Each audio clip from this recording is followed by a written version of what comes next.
आंखों को रुला देने वाली कहानी। इस दुनिया में लड़की होना कोई आम बात नहीं है। आज भी लड़की पैदा होना बदनसीब माना जाता है। बहुत सारे ऐसे जगह हैं और समाज हैं जहां पर आज भी लड़कियों को पढ़ाई लिखाई करना वर्जित है तथा इसके अलावा अनेक प्रकार की कठिनाइयां उत्पन्न होती हैं उनके जीवन में। इसी प्रकार के सामाजिक भेदभाव और लड़कियों की सामाजिक नज़रिया के ऊपर मैं एक हिंदी कहानी लेकर आया हूँ, जिसमें एक बदनसीब लड़की के ऊपर कहानी लिखा गया है। इस कहानी का मुख्य किरदार जो निभा रही है उसका नाम आरती है। ऐसी सोच और मान्यताएं अब तक हमारे समाज में मौजूद हैं। इस सोच दृष्टिकोण की एक गलत और अन्यायपूर्ण तरीका है। बच्चे की जन्म लिंग किसी भी रूप से उसे बदनसीब नहीं बनाती है, चाहे वह लड़की हो या लड़का।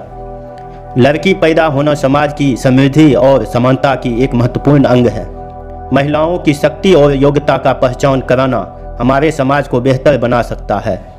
लड़कियों को शिक्षा, स्वास्थ्य, रोजगार, स्वतंत्रता और सभी अन्य क्षेत्रों में अवसरों के साथ संपूर्ण रूप से समर्पित करना चाहिए।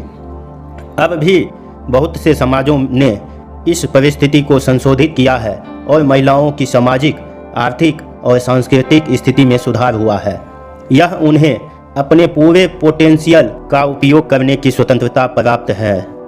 हमें एक समाज में सभी लोगों को समानता, सम्मान और अवसरों का आदान प्रदान करना चाहिए, चाहे वे लड़का हो या लड़की। स्त्री और पुरुष दोनों का विकास और संरक्षण आवश्यक है ताकि समाज और विश्व एक विकासशील स्थिति में बदल सके।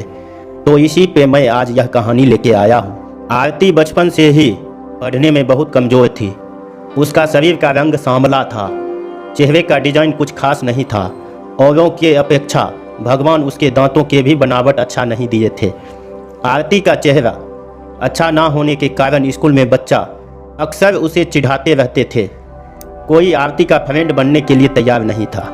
जब आरती अपने गांव के गलियों में गुजरती थी, बगल में खड़े लोग भी अपना मुंह फेर लेते थे।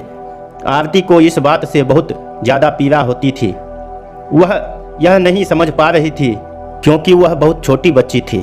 आखिर बात क्या है? हमारे चेहरे को देखकर लोग अपना मुंह क्यों छुपा लेते हैं? आरती जब स्कूल से घर वापस आती थी तब अपने माँ से एक यही सवाल करती थी कि माँ, जब हम अपने स्कूल से घर आती हूँ तो लोग हमें ऐसे क्यों देखते हैं और स्कूल में भी हमसे कोई बात नहीं करता है। हमारा कोई फ्रेंड भी नहीं बन रहा है, अतः हमसे कोई बातचीत भी नहीं करता है। इतना बात सुनकर आरती की माँ की आंख में आंसू आ गया। वह फफक फफक कर रोने लगी, लेकिन अपनी बिटिया को यह नहीं समझा पा रही थी तुमसे लोग इतना घृणा क्यों करते हैं। आरती की माँ आरती से बहुत ज़्यादा प्यार करती थी। गली मोहल्ले में आरती को जब लोग मनहूस बोला करते थे, आरती की माँ कड़ी शब्दों में उन लोगों को जवाब देती थी। आरती के माँ अपने कलेजे के टुकड़े को हर वक्त अपने साथ में रखा करती थी और जो भी लोग उसे कुछ बोलता था उसके बदले में उसे जवाब देती थी। आरती धीरे धीरे अपनी पूरी उम्र जीने की एक आदत बना ली थी और जो भी लोग बोल रहे थे उसके पीछे कुछ और सुनने के लिए तैयार नहीं रहती थी। बस अपने काम से मतलब रखती थी, पढ़ाई करती थी और वापस घर लौट जाती थी। धीरे धीरे आरती बड़ी होते चली गई। अब उसका उम्र शादी करने लायक हो गया था। अब उसके पापा लड़का खोजने के लिए एक गांव से दूसरे गांव में जाने लगे, लेकिन जो भी लड़का वाला आरती को देखने आता था वह बिना पसंद किए ही लौट जाता था। ऐसे बहुत बार हुआ। अब बहुत दिक्कत होने लगा आरती को शादी करने में। आरती के पापा भी थक चुके थे लड़का खोजते खोजते।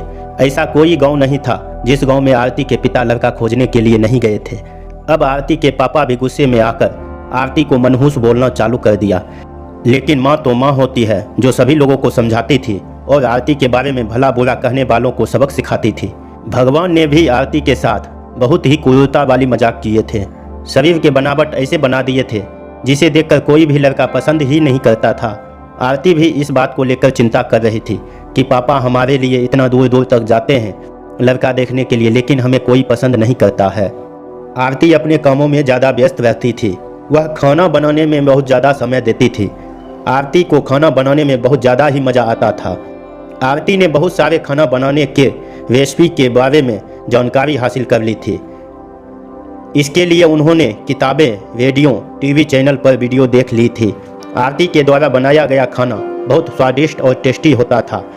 आरती की तारीफ उसके चेहरे से कोई नहीं करता था, लेकिन उसकी खाना बनाने का जो तरीका था, उसके खाना में जो स्वादिष्ट था, उसे हर कोई तारीफ करता था। खाना बनाने में आरती के जितने भी आजू बाजू औरतें थीं, उन सभी औरतों में बहुत ज़्यादा फेमस हो गई थी। जिस औरत को लगता था कि आज नया खाना बनाना है और कुछ नया आइडिया इसमें टेस्टी लाना है, तो औरत आरती के पास आकर जानकारी लेती थी। बहुत सारे औरत यह भी सोचती थी कि आरती के द्वारा बनाए गए खाना को हम सीख लें, लेकिन उन सभी के बस की बात नहीं थी। आरती के हाथ में ऐसा टाइमिंग जादू था जो आरती के इस कला को कोई सीख नहीं पाया। आरती का जीवन और उसका लाइफ चक्र उतार चढ़ाव में कटता रहता था। माता पिता और रिश्तेदार बहुत कोशिश कर रहे थे कि आरती की कहीं ना कहीं शादी हो जाए। बहुत कोशिश के बाद माँ पापा ने एक लड़का वाले को मना लिया था। वे सब आरती को देखने के लिए घर पर आने वाला था। आरती को इस बात की खबर लग जाती है कि हमारी शादी होने वाला है। आरती दुखी हो जाती है और गुस्सा करने लगती है, और आरती रोती हुई कहने लगती है कि आप सब इतना सारे लड़के वालों को देखने के लिए बुलाते हो, लेकिन कोई हमें पसंद नहीं करता है, और जो भी आता है हमारी मजाक बनाकर चला जाता है। आप सबकी बदनामी होती है। गांव समाज बोलता है कि लड़का वाला देखने आया था और आरती को पसंद नहीं किया। गांव वाले भी कहते हैं कि पता न उसके मम्मी पापा कैसे उसको जन्म दिए हैं। इस मनहूस को कहीं शादी ठीक ही नहीं हो रहा है। तब आरती की माँ आरती को समझाई कि बेटा, शादी में अक्सर ऐसा ही होता रहता है। हर कोई किसी को पसंद नहीं होता है। जिसे तुम पसंद आ जाओगी तो तुमसे शादी जरूर कर लेगा। तुम अपना ख्याल रखो, तुम अपने आप पर ध्यान दो। कौन तुम्हें पसंद करेगा या नहीं करेगा, यह तुम उनके ऊपर छोड़ दो। अगले दिन लड़का वाले आरती को देखने आने वाले थे, लेकिन आरती उसी दिन सुबह में सज संवर कर कहीं निकल गई थी। लड़का वाले घर पर आते हैं, लेकिन मम्मी पापा को नहीं पता था कि आरती कहाँ गई है। जब लड़की देखने का बारी आता है तो आरती घर में नहीं थी। लड़का वाले इस पर गुस्सा हो जाते हैं और पूरा गुस्सा में आकर खरी खोटी सुनाने लगते हैं आरती के मम्मी पापा को। वैसे भी पापा आरती पर बहुत ज़्यादा गुस्सा करते थे, लेकिन उस दिन की हरकत से आरती के पापा के ऊपर खून सवार हो गया था। आरती ने अपने पापा को गुस्से में पागल कर दिया था। उस दिन आरती के पापा ने उसके मम्मी पर सारा गुस्सा उतार दिया। आरती के पापा ने उसके मम्मी को बहुत बुरा भला कहा कि यह सब तुम्हारी सिर पर चढ़ाने का नतीजा है। तुम्हारी ही वजह से आज आरती ऐसा हरकत कर रही है। अब शाम का वक्त होने वाला था। आरती घर को लौट चुकी थी। आरती के चेहरे पर बहुत ज़्यादा खुशी था और उसके हाथ में एक चेक था। आरती कोई एक सर्टिफिकेट लेकर आई थी। आरती ने अपनी उपलब्धि के बारे में अपनी मम्मी पापा से कुछ बोलने वाली ही थी कि इसी बीच आरती के मम्मी ने उसको खरी खोटी सुनाना शुरू कर दिया। उसकी मम्मी ने आरती को इतना खरी खोटी सुनाई कि आरती सपना में भी यह नहीं सोचा था कि मम्मी आज हमें इतना भला बुरा कहेगी। इससे पहले आरती की मम्मी ने आरती के ऊपर इस तरह के शब्दों का उच्चारण कभी नहीं की थी। आरती की माँ ने एक बात बोली आरती से कि बाकी सब लोग सही कह रहे थे कि तुम सच में मनहूस हो। आज तुम्हारी वजह से सब कोई परेशान है। अच्छा होता कि तुम पैदा होते मर जाती। आज यह दिन हमें नहीं देखना पड़ता। गांव घर में मेरा सिर नहीं उठ पा रहा है। आरती इस वाक्य को सुनकर अवाक थी। वह कुछ बोल नहीं पा रही थी, क्योंकि जब आरती बोलने की कोशिश कर रही थी उसके मम्मी की शब्दों से इसकी आवाज़ दब जाता था। आरती चुपचाप निठुर भाव से खड़ी थी। आरती की आंख में आंसू बह रहे थे। आरती बिल्कुल व्याकुल हालत में खड़ी थी। वह कुछ भी नहीं बोल पा रही थी। आरती अपने माँ से एक ही सवाल कर रही थी, माँ क्या मैं इतना बदनसीब हूँ कि मुझे आप मारना चाहती थी? क्या मैं मर जाऊँ? मैं इतनी बुरी हूँ? आप मुझे मारना चाहती थी? मैं ऐसी क्या गलती कर दी हूँ माँ? आरती के द्वारा बोला गया एक भी बात का असर उसके मम्मी पर नहीं था। आरती की मम्मी काम कर रही थी और गुस्से में आरती के ऊपर अनेक बातों का प्रहार कर रही थी।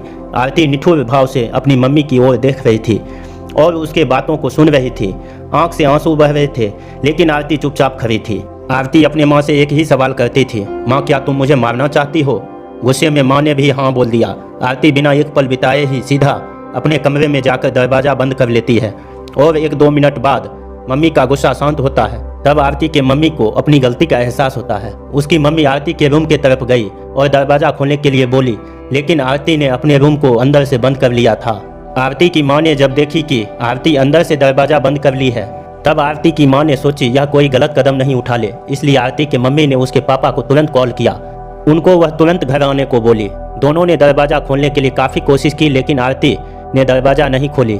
कुछ समय बीतने के बाद आरती के पापा को जब एहसास हो गया कि आरती कुछ गलत कर ली है, आरती के पापा ने तुरंत दरवाज़ा तोड़ दिए। जब आरती के मम्मी पापा ने यह अंदर का सीन देखा तो अवाक रह गए। आरती अपने दुपट्टे का फंदा बनाकर पंखा से लटक रही थी।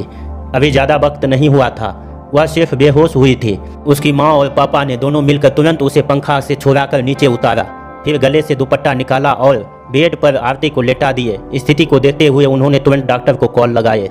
तभी माँ की नज़र अपनी लाडली बेटी आरती के मुट्ठी बंधे हाथों पर जाता है।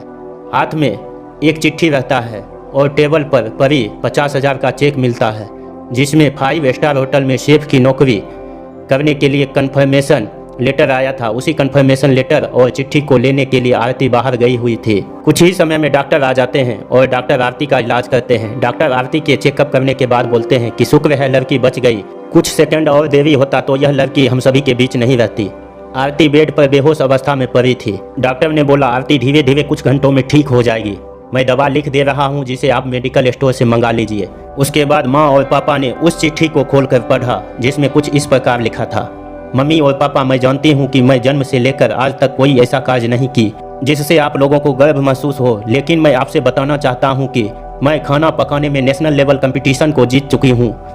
इसमें मुझे 50,000 का चेक और प्रथम स्थान मिला है। मेरे द्वारा बनाया गया खाना इस ऑर्गेनाइजेशन को इतना पसंद आया कि वह मुझे एक बहुत बड़े होटल में बतौर मास्टर शेफ की नौकरी के लिए कन्फर्मेशन लेटर भी दे दिया था। पूरी दुनिया मेरे खिलाफ हो, मुझे इस बात का कोई फर्क नहीं पड़ता था और न ही मेरे पापा की कड़वी बातें मुझे रुलाती थी।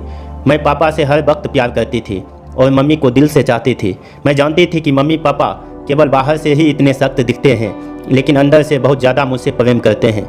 यदि मम्मी और पापा मुझे प्यार नहीं करते तो मेरे लिए बिना कहे हुए कपड़ा, मिठाइयाँ, किताबें नहीं ला कर देते। माँ की ममता और प्यार को कोई क्या बयां कर सकता है। माँ मेरी चाहत और दुनिया थी। पापा की प्यार मुझे बहुत सताएगी। अब मैं इस दुनिया को अलविदा कहकर जा रही हूँ। मेरी माँ और मेरे पापा ही इस दुनिया के सबसे खूबसूरत इंसान है। मैं जानती हूँ कि आपने कभी न कभी भगवान से प्रार्थना जरूर किए होंगे कि अगले जन्म में मेरे को ऐसे औलाद मत दीजिएगा भगवान। लेकिन मैं भी भगवान से प्रार्थना करती थी कि अगले 7 जन्म तक मुझे आप जैसे ही मम्मी पापा मिले। मैं अभी भी वही प्रार्थना कर रही हूँ कि आज मैं उस भगवान के पास जा रही हूँ जहाँ आप लोग मुझे बहुत पहले भेजना चाहते थे। चिट्ठी में बहुत सारी इमोशनल बातें लिखी गई थी, जिसे पढ़कर आरती के मम्मी पापा के पांव तले जमीन खिसक गई थी। आरती के मम्मी पापा बहुत पछतावा कर रहे थे और उन दोनों के आंखों से आंसू की गंगा जमुना बह रही थी। आरती के बेड पर भीड़ पड़ी हुई थी। उसकी माँ उसके सिर पर हाथ फेर कर रो रही थी। पिता को बर्दाश्त नहीं हो रहा था, वह भी आरती के लिए जोर जोर से चिल्लाकर रोने लगे। तो आज के इस इमोशनल कहानी से हमें यही शिक्षा मिलता है कि हमें कभी भी दूसरे के बारे में कमेंट नहीं करना चाहिए। भगवान जो भी उस व्यक्ति को दिए वह कुछ सोच समझ कर दिए। दूसरे पर कमेंट करने से पहले खुद को भी देख लेना चाहिए कि हमारे अंदर कितना अवगुण है। वीडियो को अंत तक देखने के लिए बहुत बहुत धन्यवाद।